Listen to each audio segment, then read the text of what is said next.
Okay, right, right. So students, the first concept, right, the first concept that we need to learn, right, today is going to be demand. We will be learning about demand, right? Demand, right? Right. අපි සිංහලෙන් කියනවා අපි සිංහලෙන් කියනවා මේකට අපි කියනවා ඉල්ලුම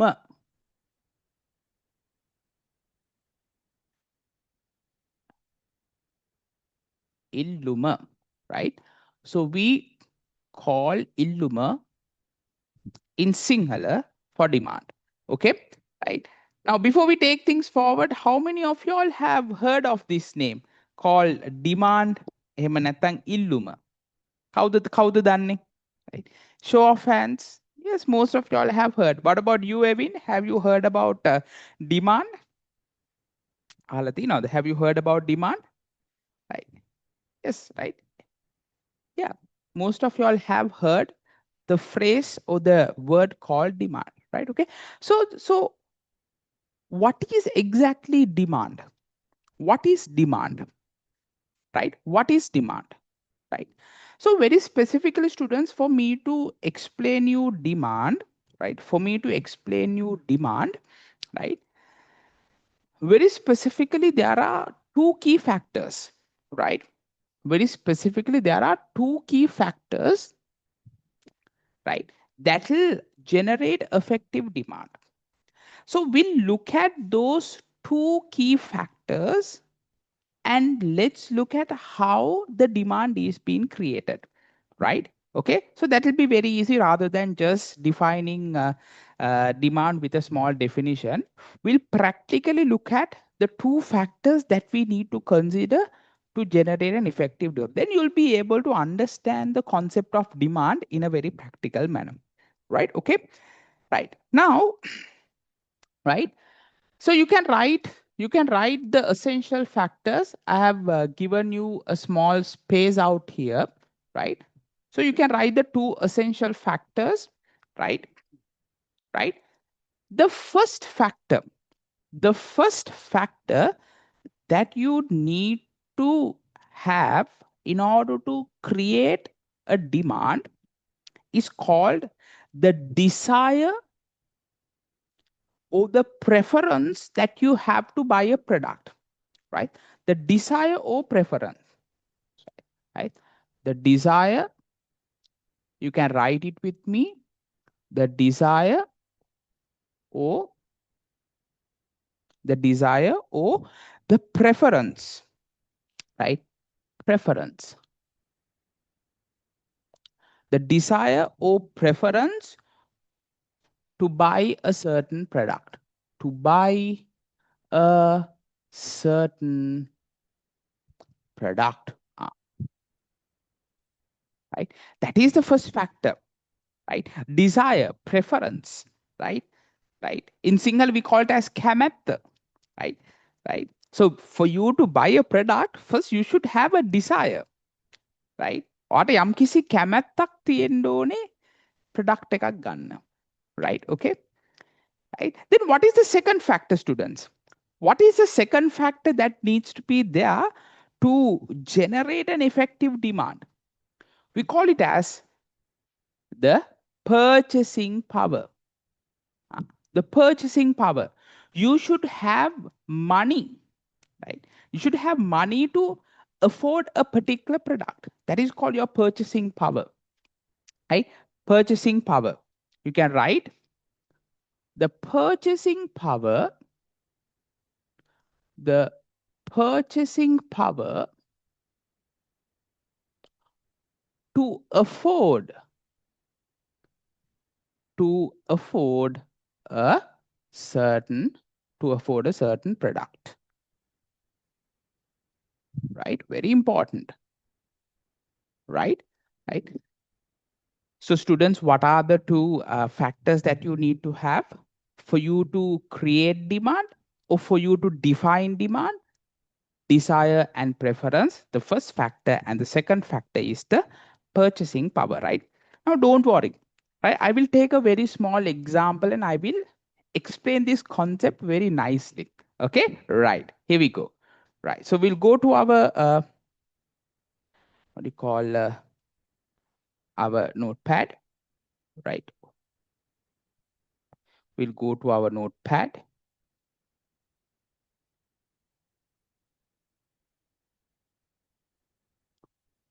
Right, okay, right, demand.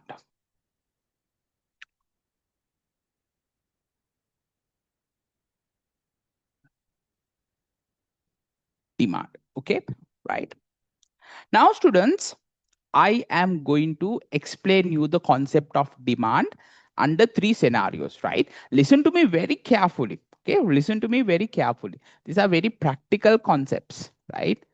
Scenario one, scenario two, and scenario three, right? This is right. Scenario one.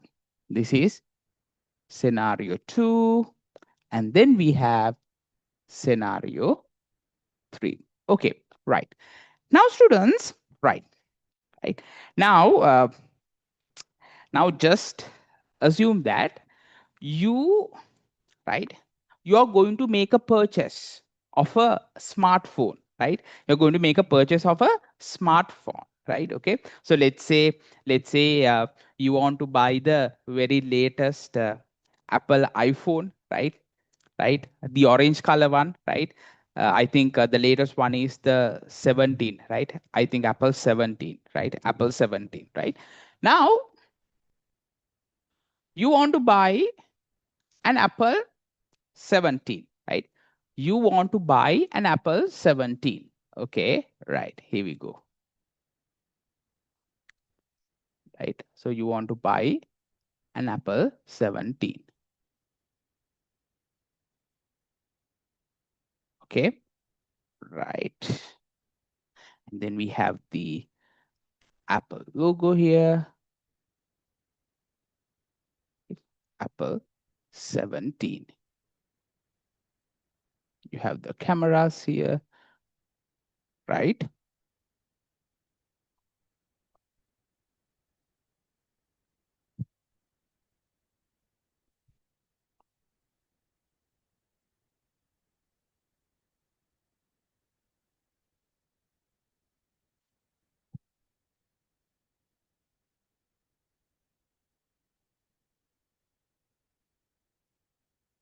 Right. Okay. Right. So you want to buy the latest Apple 17. Okay. You want to buy the very latest Apple 17. Right. Now, in the first scenario, right, listen to me very carefully, okay, right, in the first scenario, right, you want to buy the Apple 17, right, you have an interest to buy an Apple 17, right? Now, before you buy the mobile phone, you actually watch some videos about Apple 17 on YouTube, right? On Facebook, right? You go to the Apple website, uh, check for some reviews, right? You ask from your friends who are using it. So now you're really into buying this Apple 17. So in here, you have a desire, right? In here, you have a desire, right? You have a desire or you have a preference to buy it, right? You have a desire and a preference, isn't it? Right? Right.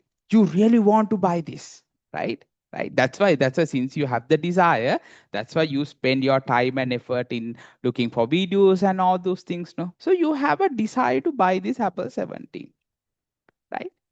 But the only concern is, right, you just go and have a look on your bank account, right? Or your purse or the money that you have saved, right?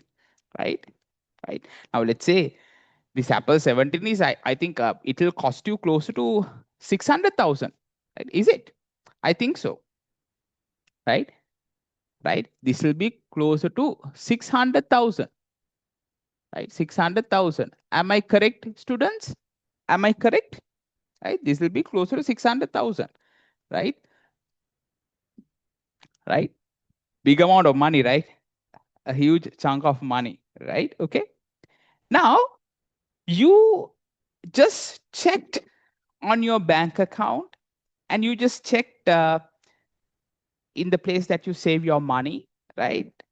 But you have only, let's say, a small amount of money, which is lesser than 600,000. Let's say you have only 50,000 rupees. You have only 50,000 rupees. Now, can you buy this? Huh?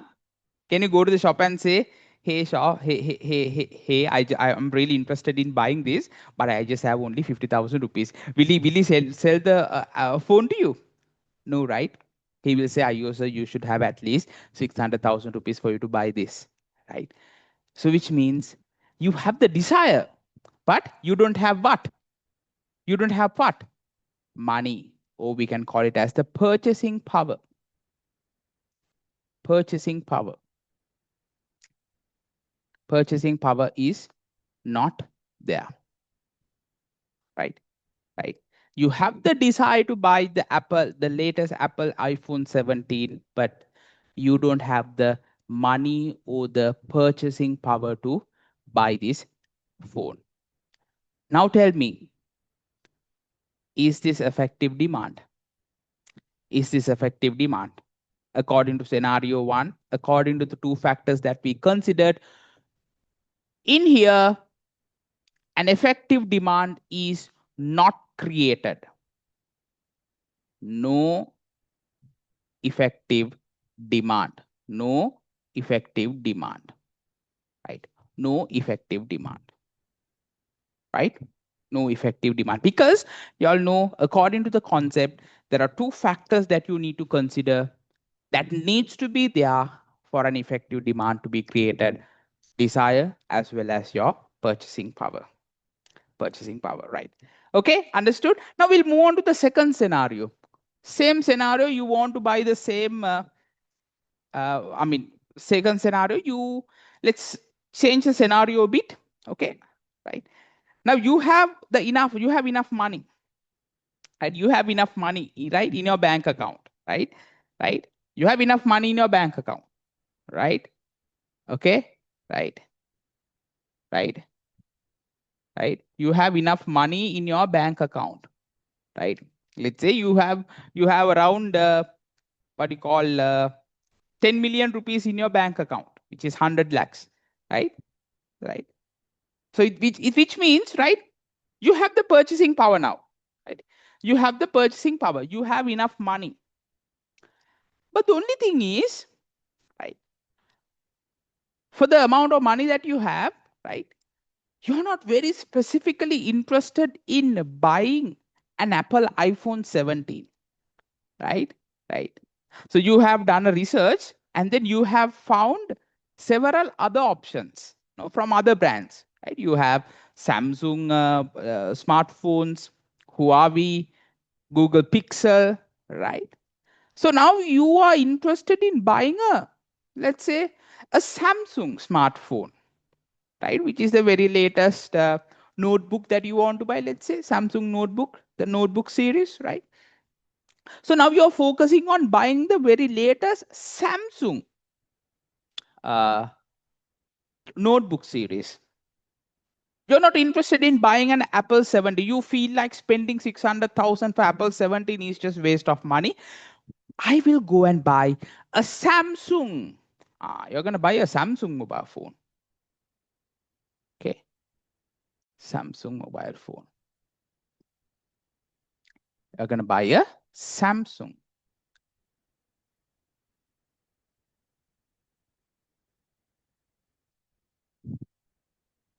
Mobile phone, right?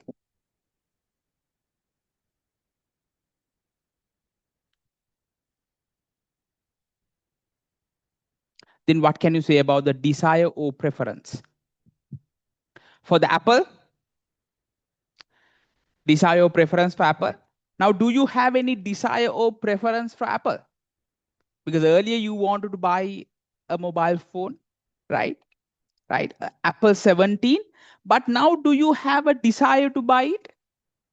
Tell me yes or no. Yes or no. Now, do you have a desire to buy an apple? Hmm? What can you say? What can you say? Yes or no? Online students, tell me, online students, do you have a desire to buy the Apple phone now? Is it? Yes or no? Yes or no? The answer is no. Why? Because earlier you had a desire to buy an apple, but later you had enough money, but now you have switched your decision. You have switched your decision, right? Right. To go for a different mobile phone. To go for a different mobile phone with a different brand which has more features. So in that case, in here also, effective demand is not there for the Apple iPhone 17. The effective demand is not there for the Apple iPhone 17. Because in scenario 2, you had enough money, but later you changed your mind and said you're not going to buy an Apple 17, but you're going to go for a Samsung mobile phone. So in here also, there is no effective demand. There is no effective demand, right? Okay. Always compare it with our initial decision where we started off to buy an Apple 17. That was our decision. Okay. But later on, you lost your interest. So in here also, students, you will not have effective demand. No effective demand. No effective demand. Right? No effective demand. Right? Okay. Understood up until now? Okay. So now we'll move on to the third scenario. Right? Right? So let's recollect our initial discussion. Right? Right? You wanted to buy an Apple 17. Right? Right? And still you have the interest. Right? And still you have the interest to buy the Apple 17. Right? You didn't change your mind like in scenario 2. Right? You still have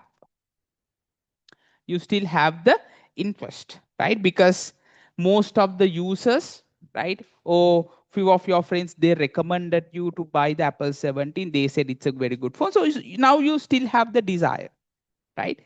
Right? Kematta තියෙනවා තාම ගන්න. And also on the other side, you look at your bank account and you have enough money to purchase, right? To purchase an Apple iPhone 17. You have the purchasing power also. You have enough money in your bank account, right? More than 600,000, right? Here you go, students. In this scenario, in scenario number 3, you still have the desire to buy the Apple 17. You didn't change your mind to go for a different mobile phone or for a Samsung or anything. No, you're sticking to your initial decision. And also for you to buy that Apple 17, you have enough money as well with you. So then what do? You go and demand for an Apple iPhone 17. You go to a shop and demand for it. So there you go. In this scenario, in scenario number 3, effective demand is created. Effective demand is created. Yes, a big yes. Effective demand is created.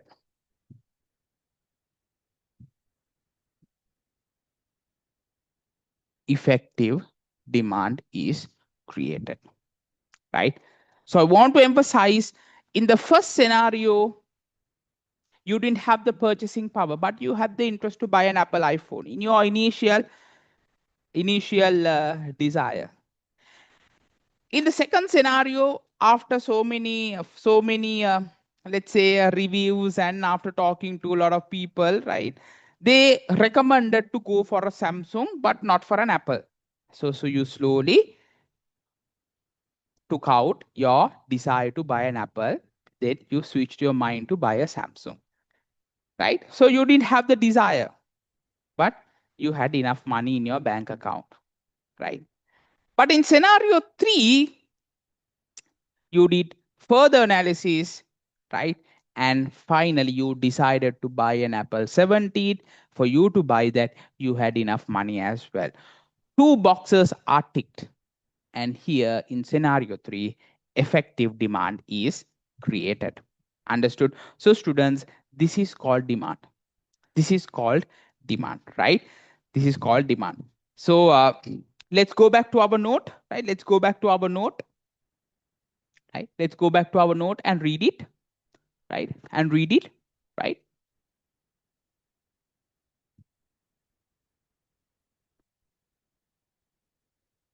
Right, here you go. 2 essential factors that needs to be there to generate effective demand: the desire and the preference to buy a certain product, and the purchasing power to afford a certain product. Purchasing power, ability to pay money and buy the product. Different people may have different wants.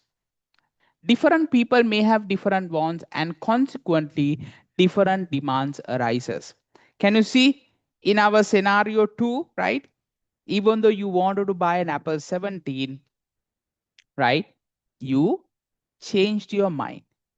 You changed your mind for a Samsung, right? Okay. So this is called demand.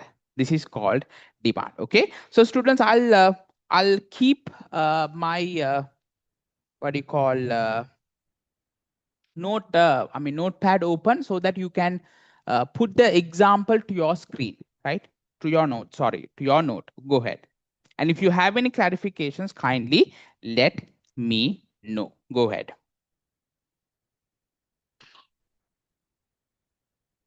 Evin, do you have any problem with reference to effective demand? Do you have any clarification? Physical students, are you all okay? Yes? All clear. All right. Okay. So that's what I want. So you draw this same scenario, right? And make sure that you tick the 2 boxes at the bottom of the node. Go ahead. Okay. Right. So students, now when you're studying business studies, okay, right? I just want to emphasize, right? Now it's a very practical subject, no, right? It's a very practical subject, right? So you can use these types of techniques to remember your concepts. You don't actually have to buy half the concepts in business studies. Now these types of concepts like demand, you don't have to really buy hard. You can actually have a small graphical representation, right, in your mind for you to define that concept. Isn't it? Yeah, that's it. So you can build your own graphical representation, right? Graphical representation, so that you will be able to remember all the concepts very clearly. Okay. So that's very important, right? So that's why I use that technique to teach my students also with my experience, right? Because business studies should be taught in this way rather than just piling up notes, rather than just piling up a what do you call concepts. You got to learn this practically through graphical representations, right? Understood? So you also can use that. You also can use that technique. Okay. All right. Okay. Right. Now, students will move on to our next part. Okay. Right. So we have few concepts that we are going to learn here, students, right? Now we discussed about demand. Next, we are going to discuss about another concept, which is called exchange and transaction, right? So this concept also, I'll be using some graphical representations so that you all can understand these concepts very clearly. Okay, right. Okay, so first let's talk about the concept of exchange. The concept of exchange, right? Okay, so what is the singular phrase for exchange? අපි කියනවා හුවමාරු කිරීම, right? හුවමාරු කිරීම නේ, right? You all have heard of that word, right? හුවමාරු කිරීම, right? Okay, friends do that, right? They exchange what they have with one another. Okay, so that is called exchange. Let's read. Exchange is a transaction of products and services between two parties based on a mutual agreement. Right, right, right. So exchanging means you should have at least two parties. Through a mutual agreement, you exchange with one another what you have. Let's take a small example and see the students. Very nice concepts. Okay, right? But keep these highlighted phrases in your mind. Okay, right. So let's move on to our notepad. So we have two individuals, right? We have two individuals. On one side, we have Evin, right? On one side, we have Evin, right? On one side, we have Evin, right? Right. And then on the other side, right? On the other side, we have Nishadi. On the other side, we have Nishadi, right? So with the long hair, we have Nishadi. Okay, right, Nishadi, right? So students, don't worry about my art, okay? Right? I'm not very good at art, right? But I'm trying my level best to right kind of graphically present everything, right? So don't worry about my art. Okay, right. Okay, so on one side we have Evin, and on the other side we have Nishadi, our very own student in my physical class, right? So we are gonna learn about the concept of exchange through this example, right? Just assume that Evin has a, let's say, a toy car. Evin has a toy car, right? Evin has a toy car. Uh, Evin has a toy car with him, right? A very nice toy car, right? Which is very attractive, right? Which is very attractive, right? Evin has a toy car with him, right? A toy car. Then Nishadi has, let's say Nishadi has a sweet piece of chocolate. Oh, there you go.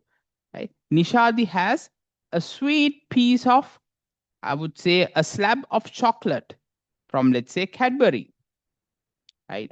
Cadbury Dairy Milk, right? So she has a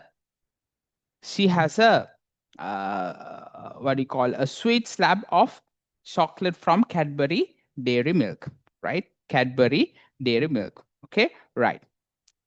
Evin has a toy car and Nishadi has a chocolate. Now, now what happens, right? Now what happens?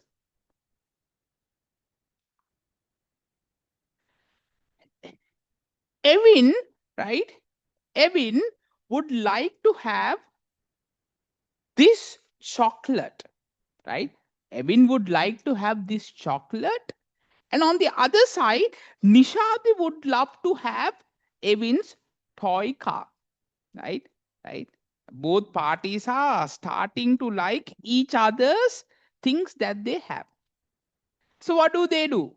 Right now, both the parties know, Evin and Nishadi knows that both the parties loves what each other has. So they mutually agree, right? They mutually agree to do what? To swap. They mutually agree to swap, right? Right? They mutually agree to swap. What do you mean by that? Evin says, okay, I would give my toy car to you, Nishadi. Right? They mutually agree, yeah? They mutually agree. Right? They mutually agree. Mutually agree. Right? Mutual agree means they talk to each other and agree. So as the agreement, Evin gives his toy car, and in return, Nishadi gives her Cadbury Dairy Milk chocolate to Evin. To Evin. So students, this is called an exchange. This is called an exchange. This is called an exchange, right? Where both the parties, Evin and Nishadi, had certain things with them. Evin had a toy car and Nishadi had a, a sweet Cadbury Dairy Milk chocolate, right?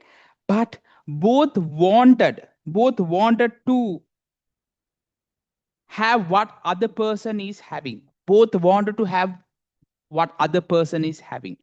Where Evin wanted the chocolate and Nishadi wanted the car. First, but that's the first scenario. Then as a result of it, both know that they want each other's things that each person is having. So they mutually agree. They mutually agree to swap. As a result of the swap, Evin gives his toy car to Nishadi, and Nishad gives his sweet dairy milk chocolate to Evin through an exchange, right? So as a result of the exchange, students, right, both the parties gave something, gave something, and on the other hand, both the parties received something as well. Both the parties gave something, and both the parties received something as well, right? Both the parties gave something to each other, and on the other hand, both the parties received something. So students, this whole process is called what? Exchange. This whole process is called what? Exchange, right? So this is the most simplest example that I could use to explain the concept of exchange, right? Explain the concept of exchange, right? Now take like 40 to 1 minute, 40 seconds to 1 minute. Draw this graphical presentation in your tute. Very important, okay? Draw this, because when you're studying, always go through this graphical presentation. After that, we'll fill the note. I will give you around 40 seconds for you to draw. Go ahead. So there's something that we need to fill right now. You know, exchange is a transaction, right? Exchange is a transaction. It's a transaction of products and services between two parties, right? Just like Evin and Nishadi on a mutual agreement. This is very important. On a mutual agreement. Then, so students, now for an exchange to occur, there should be certain conditions that you need to meet. Just like in demand, we have certain conditions that needs to be fulfilled to have an effective exchange. What are those conditions? We'll write, right? The first condition you can write, right? Should be two parties. That's the first condition. There should be two parties, right? There should be two parties. The first condition, there should be two parties. So you can write in your note, right? Should be two parties. I'll be writing in short form. You can write in long form, right? Then what is the second condition, right? Second condition, you can write one party should possess something values by the other party. One party should possess something. Second point, one party should possess something values by the other party. Possess, right? Right now, in our example, if you can remember, right? Evin had a toy car and Nishadi had a chocolate. But Evin likes the chocolate and Nishadi likes the toy car. There you go. Right? Each party possessed something where other party valued. Right? Understood? That's why they decided to exchange. Number three, right? Number three, you can write possible to communicate and deliver between two parties. Right? Possible to communicate and deliver between two parties. Communicate and deliver. Communicate and deliver, right? Possible to communicate and deliver between the two parties, right? So in our case, Nishadi and Evin They mutually agreed. They verbally agreed. So they communicated verbally, right? They communicated verbally that they are deciding to exchange. And the corresponding things, the toy car and the chocolate, were delivered to each other, right? That should be there. Then, number 4, what is the fourth condition that needs to be there? The fourth condition that needs to be there. You can write, each party should have the freedom to accept or reject the exchange. There you go. Each party should have the freedom to accept or reject. Right? Each party should have the freedom to accept or reject the exchange. Right? Very important, because we are not doing the exchange forcefully. අපි බලහත්කාරයෙන් කරන්නේ නැහැනේ. Right? In our example also, uh, Evin and Nishadi mutually agreed, not forcefully agreed, mutually agreed to exchange the toy car and the chocolate. Right? Okay. So in some exchanges, right, either party could say no to the exchange. Right? Could say no to the exchange. Right? If one party is getting something which is not valuable as the thing which is being exchanged, then you can say no. So you can reject the exchange. Okay, because this exchange should happen in a fair way, right? Right. So you have the opportunity to accept or reject. So I want to emphasize, it's not forcefully done. Exchange is not done forcefully, right? Then number 5, there's another condition that you need to fulfill, right? Each party should deliver, each party should believe that exchange with the other party is in order. Right? Belief that the exchange is in order. Right? Right? I will repeat the phrase once again. Each party should believe that the exchange with the other party is in order. Right? Now, before or prior for an exchange, both the parties, right, both the parties will agree on certain terms on how the exchange is going to happen, how the things are going to be delivered. All those things are arranged. So you should believe each other, or you should believe in the process that the exchange is going to be in order, and you got to do the exchange in order as well. Right? Okay. So students, if the following 5 conditions are there, it's a very good exchange. Right? Right? It's a very good exchange. Right? So make sure. Now the other thing is, students, right? Right? Right? In your examination, they might ask, what are the conditions that you need to fulfill to have a proper exchange? Right? Understood? Right. Okay. So we'll take things forward. We'll read it. Exchange has happened in different ways. Exchange has happened in different ways in different times. Exchanging in product in lieu for another product is called barter system. Right? Right? How many of you all have heard of the barter system? අපි සිංහලෙන් කියනවා බාණ්ඩ හුවමාරු ක්‍රමය. Right? බාණ්ඩ හුවමාරු ක්‍රමය. Right? Okay? Right? Right? So early civilizations, right?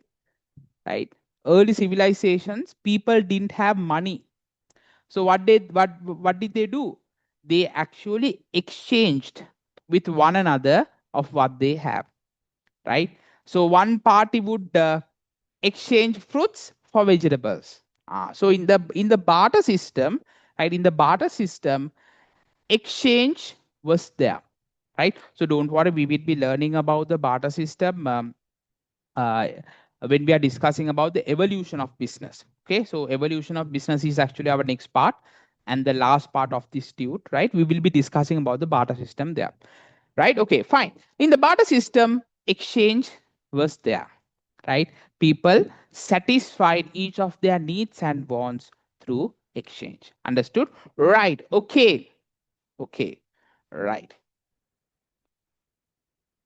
Okay. Now we'll read ahead. Right. Now, students, the story is getting a bit more interesting. The story is getting a bit more interesting. Right. Once the concept of money was introduced, right? Listen to me very carefully, students, right? Once the concept of money, right? When money was introduced, exchanges were made on the basis of money. Ah, right, right. Before money was introduced, exchanges took place where both the parties exchange with what they have. But once the money was introduced, what happened? They used money and a proper price system to exchange, right? So each item had a value for a product being traded between two or more parties is called a transaction. Very simply, students, when the concept of money introduced, people started exchanging goods with the use of money. With the use of money. That was called a transaction. So I will graphically show you, right, to our same example, right? I will graphically show you, right, in our example that we used, right, right, right. Now in here, right, now in here, the same example, right, same example, right. Let's put it as transaction, right, transaction, transaction, right, okay, right. Right. So we'll update the example a bit. Okay. Right.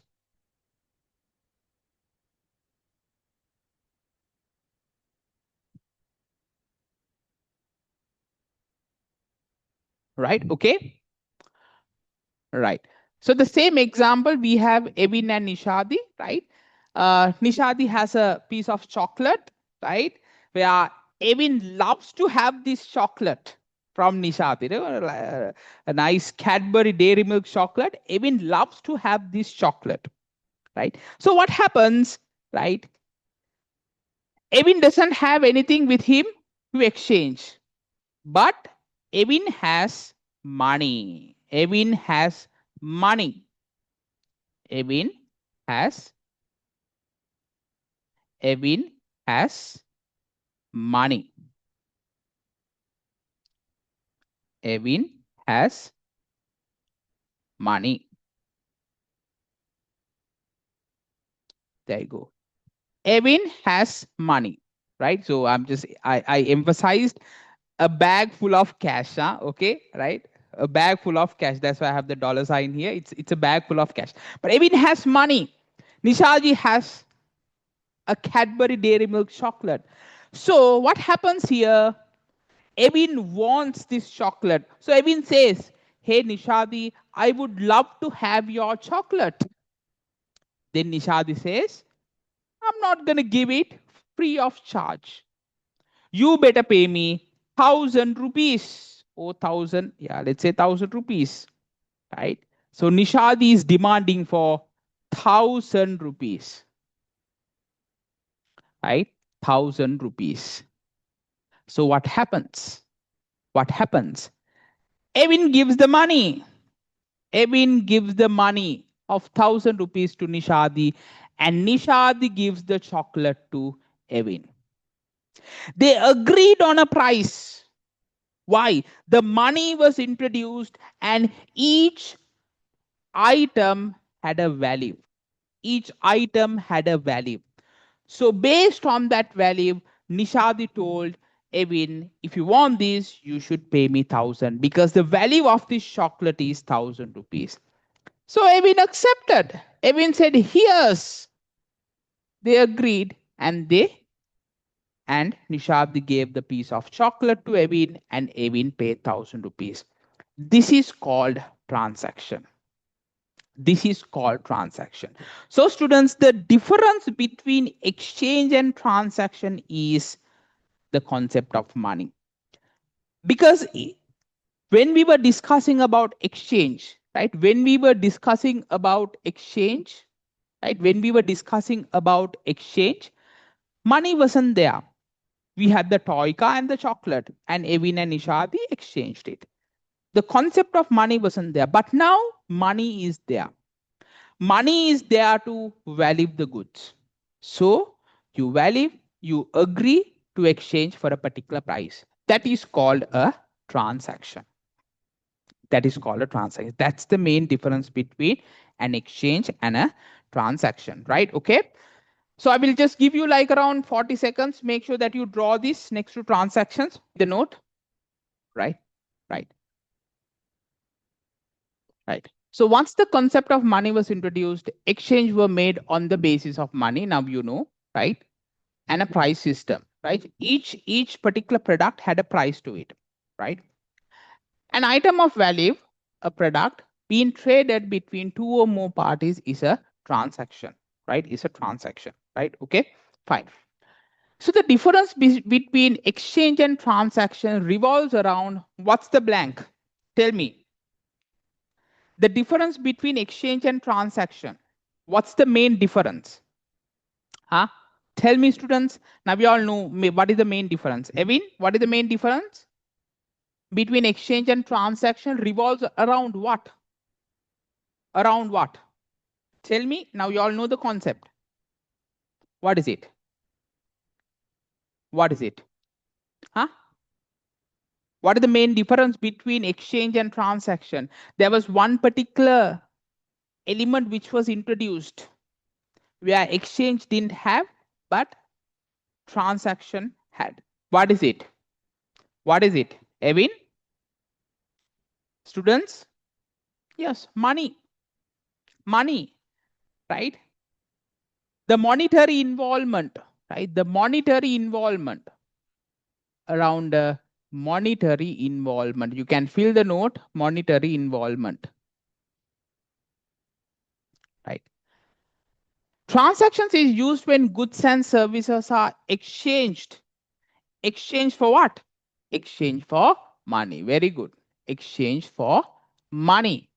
And exchange is used when goods and services are traded instead of money. There you go. You give what you have and you get what other person has without the use of money. That's exchange. So as the necessity of transaction increased, the double entry system was developed, right? So later, right, since we,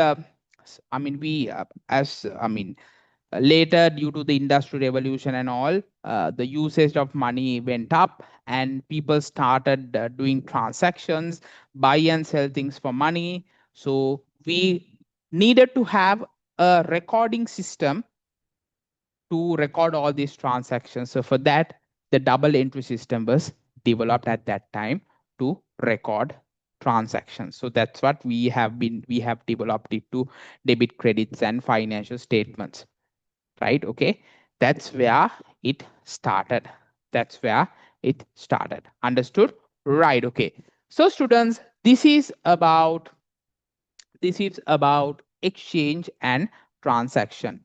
This is about exchange and transaction. Okay, right. So before we take things forward, take 30 to 40 seconds, reconcile, and after that, we'll move on to value and satisfaction. Go, right? So now, students, I'm taking a little bit of time to teach these concepts because you all need to understand these concepts from the first instance, right? I don't want you to struggle later, right? So that's why I'm just trying to take some time, graphically present it so that you can understand. So I hope all of you all are noting these graphical presentations in your notebook. Very important. Okay, right, fine. Okay, value and satisfaction. The next two concepts that we will be learning, right? Uh, First, we learn about value, right? First, we learn about value. So, what is value, right? What is value? In Sinhala, අපි කියනවා වටිනාකමක්. වටිනාකම, right? වටිනාකම. නේ? Your parents value uh, their kids. Yeah, your parents value you a lot. As parents, they value their kids a lot. So වටිනාකමක් දෙනවා. ලොකු වටිනාකමක්, right? Okay. So then what is value? Value is how much a customer feels for a product is worth compared to what they give up to get it. Let me repeat it once again, right? Value, right? Value is how much a customer feels a product worth. Product එක කොච්චර වටිනවද for what they give up to get it. For what they give up to get it. So students, actually, right, when we are talking about value, right, when we are talking about value, right, there are two parameters that we are comparing, right? There are two parameters that we are comparing, right? What are the benefits that you obtain? What are the benefits that you obtain from a particular product? And what is the cost of obtaining that product? You are actually comparing these two elements to give a value, to give a value, right? Very simple, right? If you want to obtain a product, let's say as an example, right? Let's say as an example, right? Uh, you want to buy an ice cream. You want to buy an ice cream, right? You want to buy an ice cream. Okay, right? Okay, you want to buy an ice cream, right? So why do you buy an ice cream? Just to have it and have a small enjoyment out of it. No, you want to enjoy the ice cream. There are different flavors to it, right? Blueberry, raspberry, vanilla, chocolate, right? Right, different fusions are there. So that is what is the benefit that you get by obtaining an ice cream, right? You want to enjoy it. You want to enjoy it. Okay, right? For you to buy an ice cream, you will have to give up certain things also. Ne? Right? Can you buy an ice cream free of charge? No, right? You have to spend money. So that is your cost. Not only that, if you want to buy an ice cream, you might have to make some effort. You have to go to a particular grocery store, right? Then you have to walk to the grocery store. You have to find the most preferred ice cream. You have to go to the counter, pay. So you have to spend time, cost, effort to obtain this benefit through an ice cream. That's what it says. Value is comparing what are the benefits that you get, and on the other hand, what do you give up? What do you give up? It is represented under the cost. It is represented under cost, right? Under cost. Okay. So basically, students, right? Very specifically, right? Benefit means what? Right? Benefit means the quality. You can write with me quality, or else it could be how useful the product is, the comfort, right? The satisfaction, right? Right? All those things are considered under the benefit. If you take the cost will have the money that you spend, right? Right? Let's say you wanted to buy an ice cream and it is 100 rupees money that you spend. The time, the effort, right? Right? All those things are considered under the cost. So you are, when you are placing a value to a product, you will always look at what are the benefits that you get by consuming that product, and what would be the cost that we will be incurring, or what would be the things that we give up, right? What would be the things that we give up? Okay, right? So if you take a small example, right? Let's say you want to buy an ice cream, right? You spend 100 rupees, right? You spend 100 rupees for an ice cream, right? Right? Right? Right?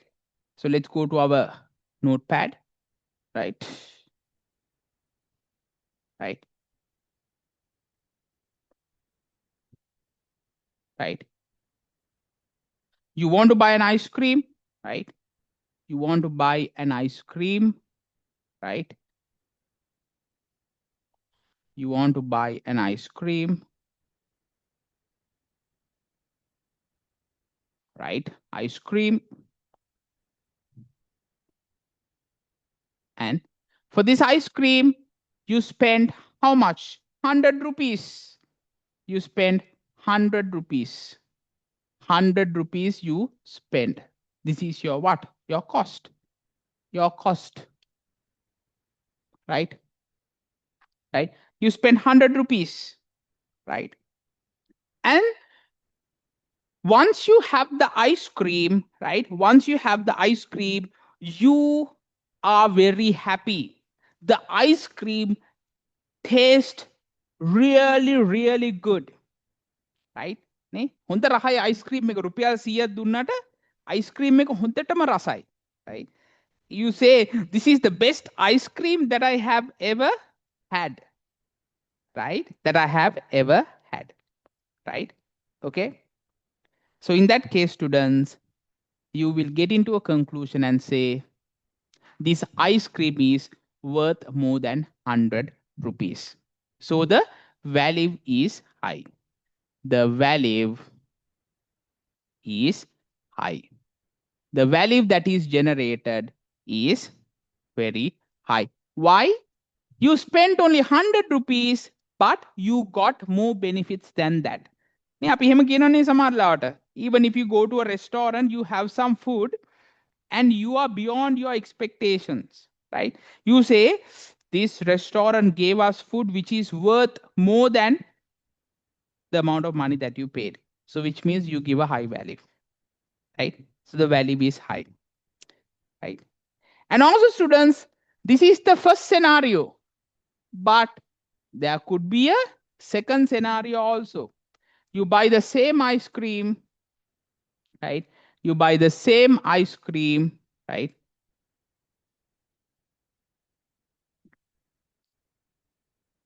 But you paid 100 rupees. You paid 100 rupees. It's a cost, right? But this doesn't taste good. The ice cream doesn't taste good. It's the ice cream is very bad at all, right? Then what can you say about the value? The value, the value,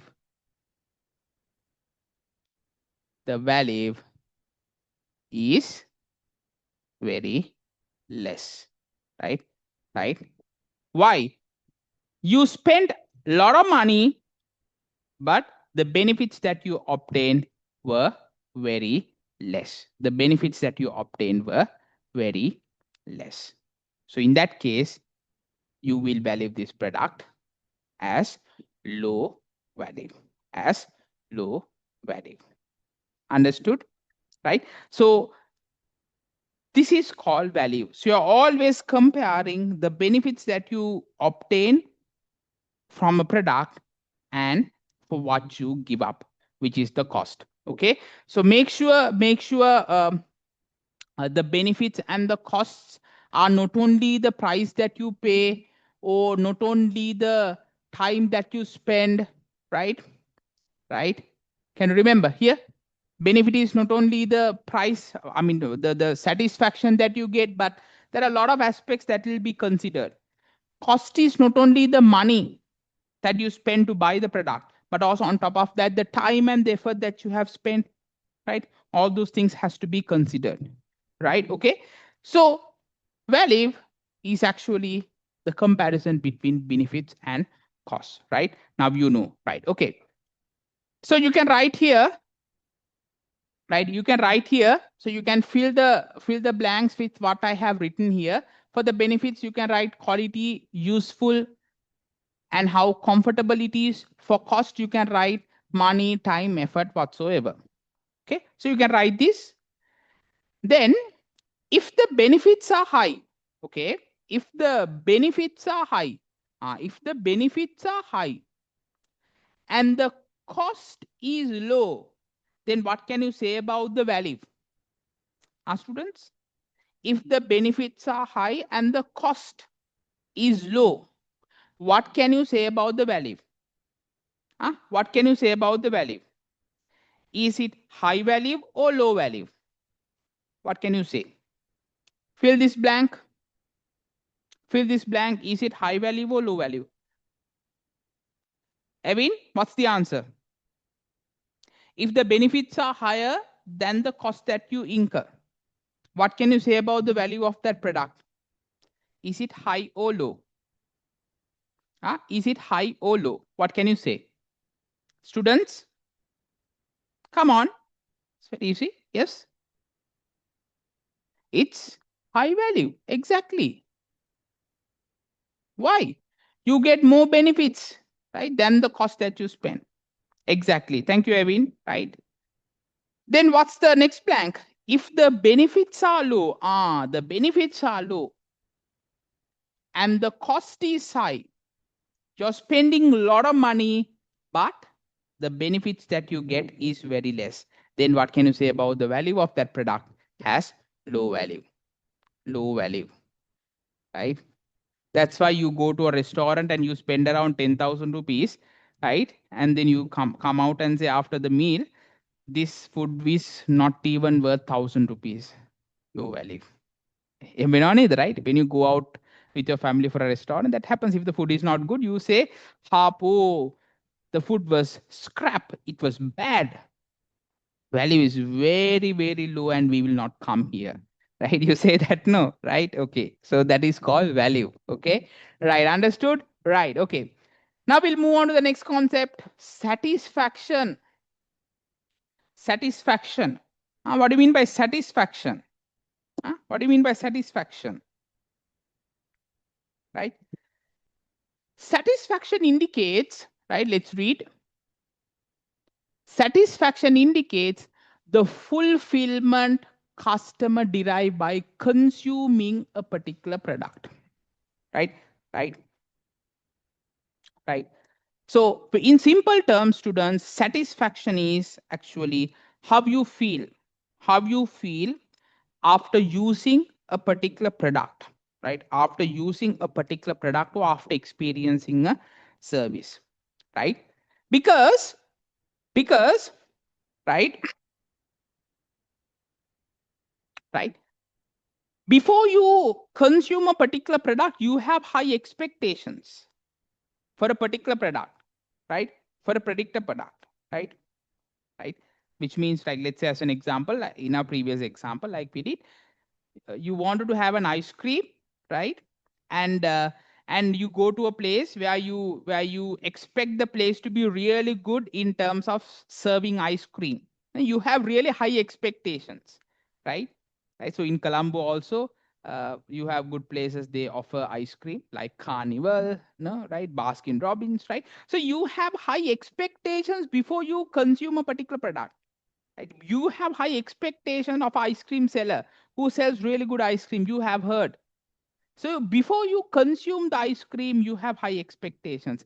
But after you consume, right, you have to measure, right? You have to measure, right? Right? Whether your expected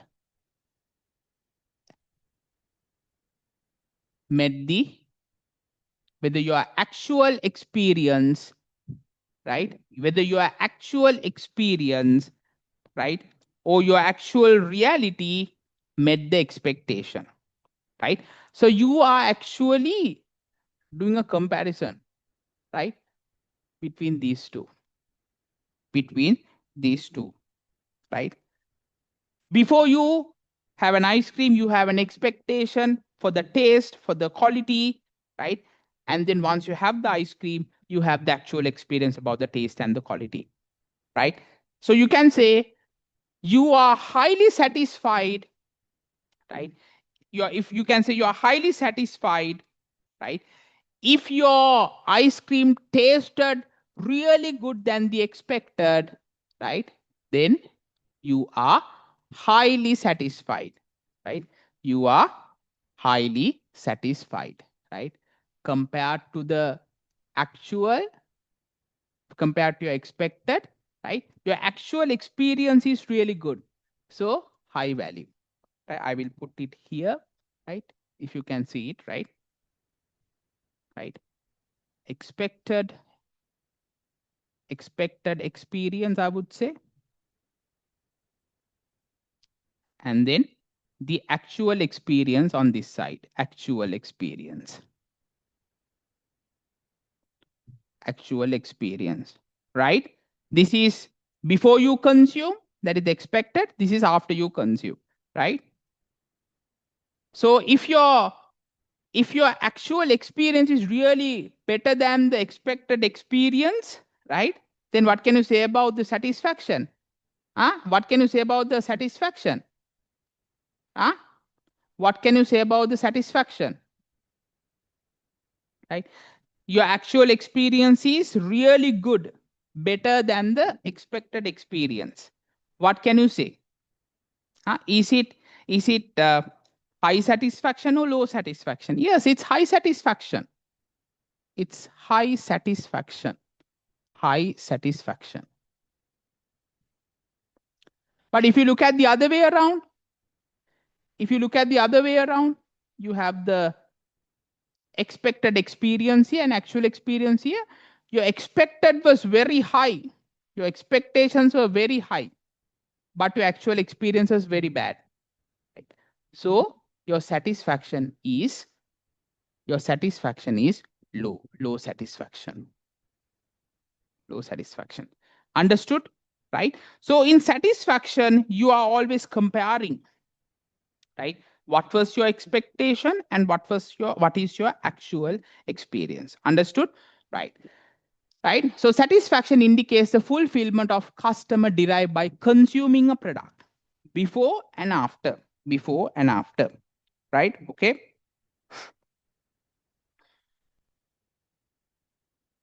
Right. Okay. Fine. So let's read. Today, most businesses focus strongly on customer satisfaction because it directly affects repeat purchases, customer loyalty, and company reputation. Right? Now, students, nowadays, most of the businesses are highly focused on uh, satisfying their customers. Why?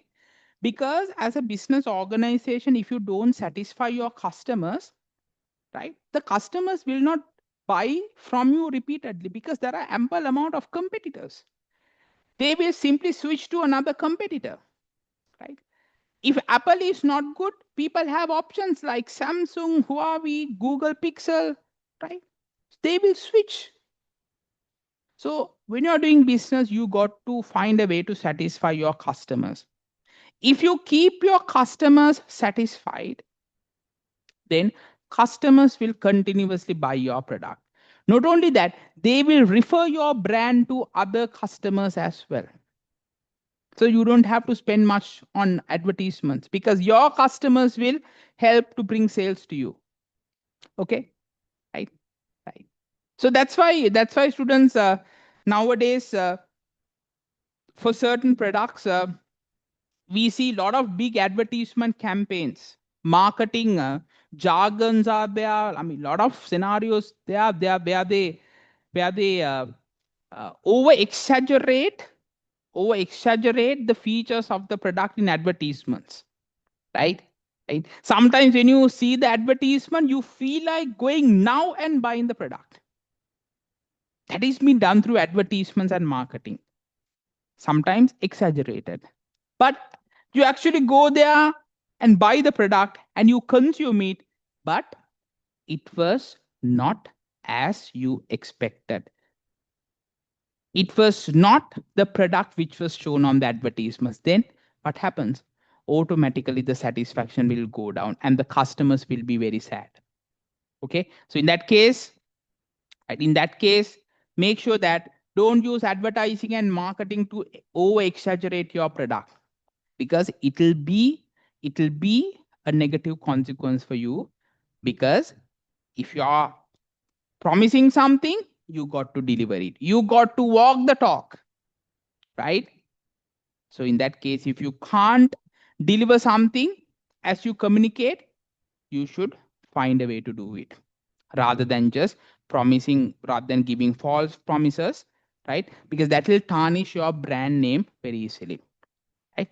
Because these customers, right, if the products are good, they will definitely refer other customers to your product. But on the other side, if the product is bad, these customers will put bad reviews on Facebook, social media. They will tell every single place that don't ever go and buy this product, right?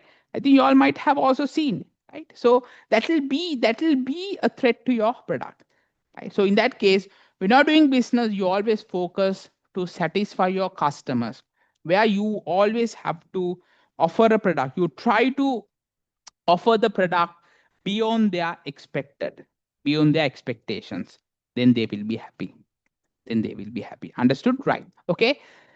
So when customers feel satisfied, they are more likely to buy again, they rebuy, recommend the product to others that is very good, and stay loyal to the brand. Stay loyal to the brand means, right? You're not switching your brand to other competitors. You're always buying this.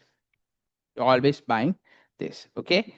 So businesses regularly collect feedback through surveys, reviews, ratings, through social media comments and customer service interaction. So for companies, for business organizations to maintain that satisfaction level at a higher rate, they will always get the feedback from the customers.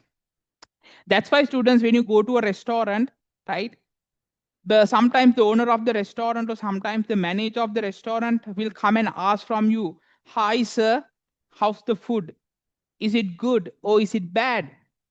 Is there any improvements?" So they just want to know whether they are meeting the expectations of the customer, right? So they just want to make sure that the customers who come to their restaurant are highly satisfied and leaving the doors. Understood? Right. So this is called satisfaction. This is called satisfaction, right? Okay. So understood? Take like around 1 minute and reconcile this.